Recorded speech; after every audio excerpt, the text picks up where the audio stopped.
ब्रह्मचारी गुरुकुले वसन्तान्तो गुरोर्हितम् आचरन् दासवन्नीचो गुरौ सुदृढ़संहृदः। हांगकांग मैंगोज, हांगकांग के आम। Prabhupada then ate a long yellow mango. ये दूध और हनी का मिक्सचर पीने के बाद प्रभुपाद जी ने क्या खाया? एक लंबा वाला आम मिला था, उसको खाया। These are not as good as the mangoes you gave me in Hong Kong, Prabhupada said to me as his eyes twinkled. अपनी आंखों में एक चमक लेके प्रभुपाद जी ने कहा कि ये उन आम के जैसे नहीं है जो तुमने मुझे हांगकांग में खिलाए थे। Oh, those mangoes also come from Philippines, I replied. Hong Kong में कोई आम नहीं उगता, वो सारा फिलीपींस से ही आया हुआ था। अभी फिलीपींस में हम बैठे हैं, यहाँ का आम खा रहे हैं, ऐसे ही दूसरा वैरायटी मैंने आपको वहाँ खिलाया था। Next pass time, a mountain surrounded by a lake. एक पर्वत जो एक पूरा तालाब से घिरा हुआ था। Vijayadhwaja, an American devotee serving in Philippines, cooked for Prabhupada both morning and noon. विजयध्वज प्रभु नाम के भक्त थे, उन्होंने प्रभुपाद जी के लिए सुबह और दोपहर में कुकिंग करना शुरू किया फिलीपींस में। वो अमेरिकन थे जन्म से। Each morning, Vijayadhwaj followed Prabhupada's recipe of halwa. 1 part semolina, 2 parts water, 1 part sugar, 1 part ghee. तो सेमोलिना मतलब जो रवा है ना, घी शीरा बनाने के लिए यूज़ करते हैं। तो प्रभुपाद का रेसिपी क्या था हलवा बनाने का? 1 कप अगर आपने सेमोलिना यानी रवा लिया है तो उतना ही 1 कप शुगर लेना है, उतना ही 1 कप घी लेना है और 2 पार्ट पानी लेना है और उसका मिक्सचर को गर्म करके बनेगा हलवा। इतना घी। The halwa look like a small mountain floating in ghee. जब वो हलवा बन जाता था तो लगता था कि वो कोई पर्वत है जो घी के तालाब में तैर रहा हो, इतना घी डाला था उसके अंदर। Yet Prabhupada appreciated Vijayadhwaja's cooking. Prabhupada ji विजयध्वज के पाक कौशल्य को सराहना करते थे, especially his halwa, commenting the quality is sufficient. उसका हलवा खास करके अप्रिशिएट करते थे ये कहकर कि इसकी क्वालिटी बहुत ही अच्छी है। Once, however, Vijayadhwaja hopped a great large quantity of remnants by loading up Prabhupada's lunch plate with prasadam. तो एक बार क्या हुआ, विजयध्वज प्रभु उत्साह में आकर उन्होंने प्रभुपाद जी का जो थाली लगाया था वो थाली में बहुत ज़्यादा अन्न भर दिया। क्यों? क्योंकि इतना खा नहीं पाएंगे और जितना पीछे छोड़ेंगे उससे बाकी लोगों को बहुत बड़ी क्वांटिटी में महाप्रसाद मिलेगा। समझ रहे हैं? तो बाकी लोग प्रभुपाद जी का महाप्रसाद ले सकते हैं। तो इस भावना से उन्होंने क्या किया, उनके थाली को बहुत लोड कर दिया उनके सामने रखते हुए। प्रभुपाद जी ने कहा, Prabhupada's comment, when my plate is so full I lose my appetite. अगर कोई इतना अन्न डाल देता है मेरे प्लेट में तो मेरी भूख चली जाती है। Purport, to please the Lord and his devotee is the pleasure of a devotee. भगवान और भक्त को संतुष्ट करना ये दूसरे भक्त का आनंददायी कार्य होता है। Even a grain of selfishness in our attempts spoils the preparation. लेकिन अगर हम कोई स्वार्थी भावना से सेवा करते हैं तो हम जो सेवा अर्पण कर रहे हैं वो दूषित हो जाती है। क्यों? क्योंकि वो भावना ठीक नहीं थी उसके पीछे। तो क्या गड़बड़ हुआ था? हमें रेमनेंट्स ज़्यादा चाहिए, इसलिए प्रभुपाद जी के प्लेट को ठूस के भरा हुआ था और प्रभुपाद जी का फिर भूख कम हो गई उसको देखकर, उतना अन्न देखकर। समझ में आया कुछ? Any reflections?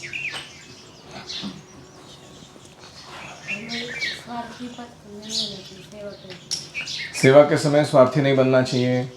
इसके बाद how am I going to enjoy, इसका विचार करके नहीं करना चाहिए।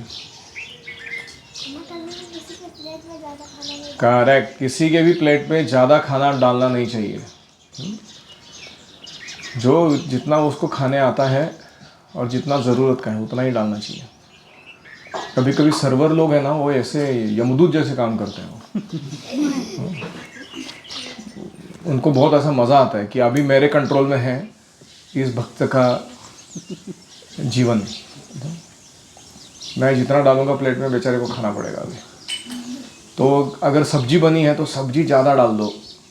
कुछ लोग करते थे ऐसा, सैलड बना है, सब्जी बना है तो ज़्यादा डाल दो ताकि मुझे एक नहीं मिले, एंड में खाना नहीं पड़े। तो ये क्या तरीका है भाई सर्विंग का? और कोई?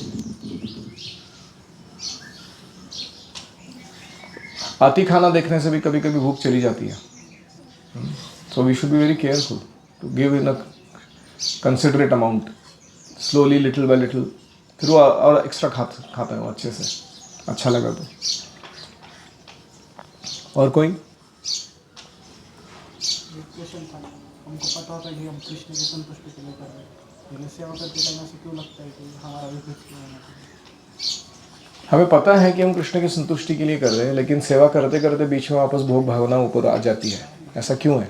मतलब उस सेवा का हमें ये मिले कुछ अच्छा है, गुणगान है, बाहर से नहीं देखते थे हम, लेकिन अंदर से थोड़ा बहुत तो सूक्ष्म रूप में लगता है, तो उससे कैसे बचें? दो चीज़ हैं। एक है कि अप्रूवल मिलना कि तुमने ठीक से किया और उसके कारण जो भी अथॉरिटी है वो संतुष्ट है, तो ये इच्छा सही है, इसमें कोई गलत नहीं है। हमें अप्रिसिएशन ढूंढना है किसके द्वारा? गुरु या कृष्ण के पास से। The day please may approve और अफर्म। लेकिन दुनिया का अप्रिसिएशन नहीं चाहिए हमको, तो उतना तक ला सकते हैं हम अप्रिसिएशन को। जैसे हम यहाँ बैठ के सेवा कर रहे हैं, भले दुनिया जाने ना जाने, कुछ दो चार अथॉरिटीज़ हैं जिनके लिए प्रसन्नता के लिए हम कर रहे हैं, तो उनको जाके रिपोर्ट खुद से देना कि मैंने ये करा है, सेवा इस तरीके से चल रहा है, और उनसे अप्रिसिएशन या करेक्शन जो भी है वो प्राप्त करना, ये ज़रूर करना चाहिए। Actively we should do it, उसमें कोई गलत नहीं है। ऐसा होप नहीं करना चाहिए कि मैं इतना घिस रहा हूँ यहाँ पे, इनको कुछ पता भी है क्या। नहीं, जाके खुद बोलना चाहिए, प्रभु जी ये इस तरीके से सेवा कर दी, और कुछ करना है तो बताइए। We don't have to assume कि उनको सब पता चले। आपको लग रहा है ना कि कुछ इसका ये मिलना चाहिए अप्रिसिएशन या अफर्मेशन, जाके खुद ले लो उसको, कोई गलत नहीं उसमें। आपका भाग्य है कि आपके साथ ऐसे व्यक्ति बैठे हुए हैं जो अप्रूव और अफर्मेशन देने के लिए उपलब्ध है। They are available to do that. ऐसे बहुत बार होता है, जैसे प्रभुपाद जी के जीवन में वो गुरु महाराज से उनके 3-4 बार मिले, उसके बाद गुरु महाराज चल बसे भगवत धाम, और पूरा जीवन प्रभुपाद जी सेवा करते हैं, वाणी सेवा अपने गुरु की। तो ऐसा तो नहीं हमारे लिए, हमको कितना रेगुलर कांटेक्ट या डिस्कशन करने का मौका मिलता है, तो उसको पूरा यूज़ करना चाहिए, खुद से होकर जाना चाहिए चीज़ों को प्रस्तुत करने के लिए। और रही बात अप्रिसिएशन फ्रॉम वर्ल्डली पीपल, मतलब बाकी भक्त लोगों के समाज में मेरा कितना वाह वाह हो रहा है या उनको कितना पता है मैं क्या कर रहा हूँ, वो सब टाइम पास, उसके पीछे नहीं पड़ना चाहिए। वो अप्रिसिएशन का ज़रूरत नहीं है। तुमको पता है क्या, मैंने इसको भक्ति में खड़ा किया, अरे क्या क्या गुरु है इसको ऐसा कुछ नहीं है। Not because of us, in spite of us things are happening. हमारे कारण नहीं हो रही हो, हमारे बावजूद हो रही है, क्योंकि कृष्ण की इच्छा है। तो हमें गर्व करने की ज़रूरत नहीं। अगर हम नहीं करेंगे तो कोई दूसरा आ जाएगा और वो सेवा करेगा, क्योंकि कृष्ण को पड़ी है अपनी सेवा की। वो बराबर अरेंज करते हैं, सही टाइम पे सही व्यक्ति सही जगह पहुंचा देते हैं वो करने के लिए।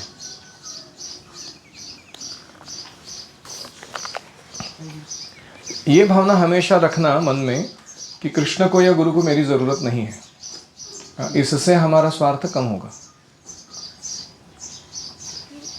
तुम्ही आले तर तुमच्या सहित, नाही आले तर तुमच्या शिवाय, आमचं काम थांबणार नाही। हम क्रेडिट निमित्त मात्र बन रहे हैं, ऐसा ये है। लेकिन हमारे कारण नहीं हो रहा है, वो मूर्खता है हमारी, ऐसा सोचना।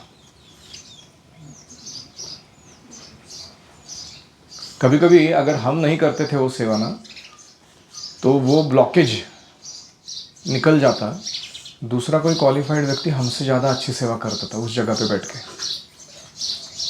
जैसे मैं गुरुकुल में सेवा कर रहा हूँ, मेरे से अच्छा तो कितने और अच्छे डिवोटीज हैं, अगर वो अपना संग आपको दे तो कितना भला हो आपका। तो मैं ब्लॉकेज हूँ कि फैसिलिटेटर हूँ? ब्लॉकेज हूँ। वो व्यक्ति अगर कृष्ण आयोजित कर दे दूसरा कोई तगड़ा, तो there will be higher quality training. Why should we think that we are the best in doing what we are doing? कभी हम सेवा के आगे क्या नहीं ऐसा सोचते कि और करेंगे और कुछ और देंगे, ऐसा करके हम जल्दी सर्विस कर देते हैं। डिससर्विस कैसे करते थे? उस व्यक्ति को इतनी जरूरी नहीं हो देना, तो इनका प्रश्न है कि सेवा करते समय कभी कभी हम, मैं और सेवा करूं इस भावना से थोड़ा कुछ एक्स्ट्रा कर देते हैं, लेकिन दैट बिकम्स डिससर्विस। जैसे इन्होंने बहुत ज़्यादा प्लेट पे प्रसाद ठूस दिया और उससे प्रभुपाद जी का एपेटाइट चला गया, तो इससे कैसे बचे? How to stop right at the time when we should stop. Actually ये सब बातें बहुत बार ऐसे होती है कि हृदयस्थ परमात्मा या हमारे गुरुजन की जो वाणी को हमने सुना है, वो सही समय पर सही चीज़ को याद कर पाना, ये उनकी कृपा से ही हो सकता है। जैसे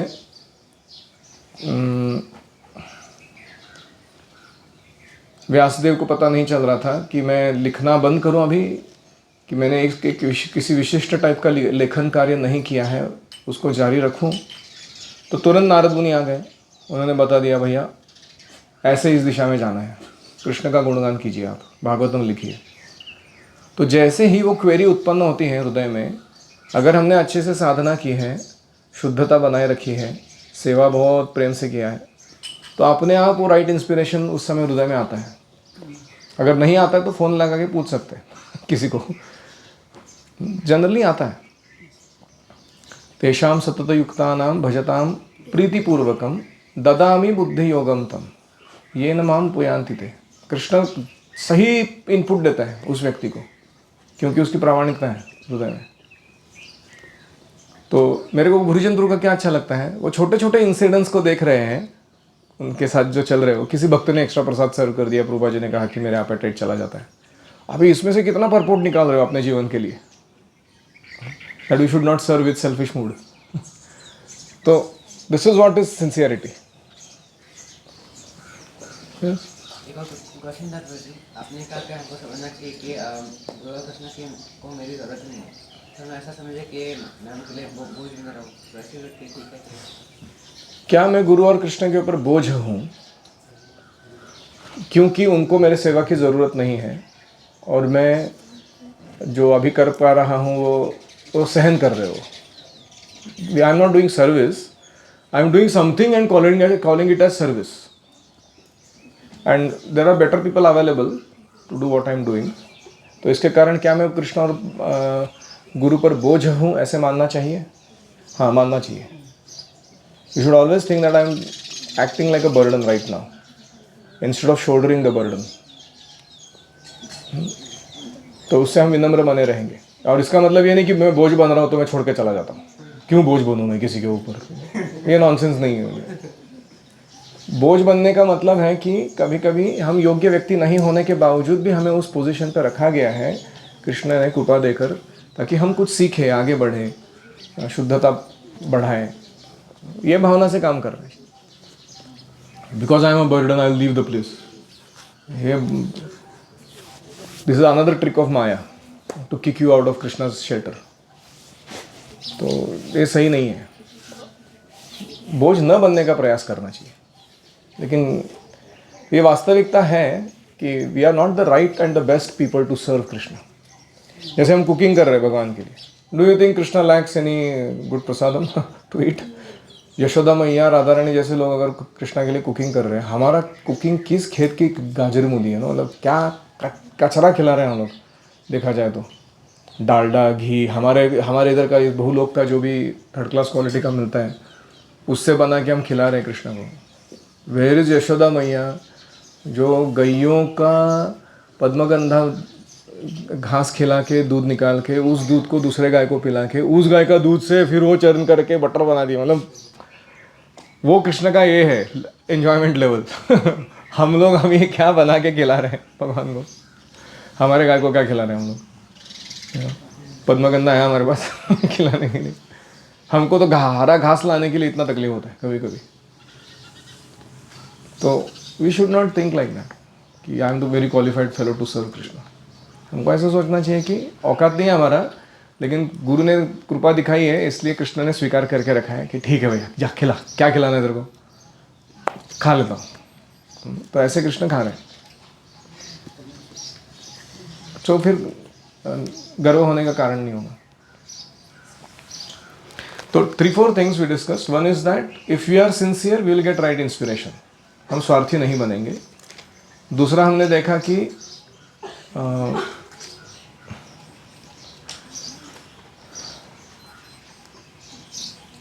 how to get freed from the enjoying mentality, कैसे भोग भावना से विरक्त हो हम सेवा करते समय। यह सोचकर कि अप्रिसिएशन किससे मैं लूँगा, मैं डायरेक्टली कृष्ण गुरु अथॉरिटीज से लूँगा अप्रूवल, लेकिन मैं इस वर्ल्ड का अप्रूवल के लिए या अप्रिसिएशन के लिए लाइक्स फॉलोअर्स बढ़ाने के लिए कुछ नहीं करूँगा। जैसे हम लोग अपना यूट्यूब चैनल बनाते हैं, हम क्या जाके एक्टिव मार्केटिंग कर रहे हैं उसका जाके नहीं, हम अपना कंटेंट जनरेट करते हैं, उसको रखते हैं। कहीं ना कहीं कोई सिंसियर सीकर्स रहेंगे जिनको ऐसा कंटेंट चाहिए, वो आएंगे देखने के लिए अपने आप। So the point is you do good work, और उसका ढिंडोरा पीटने की आपको ज़रूरत नहीं है। अपने आप सही समय पर सही व्यक्ति आपके कनेक्शन में आ जाएंगे। ठीक है, श्रील प्रभुपाद की जय। Hare Krishna, Krishna Krishna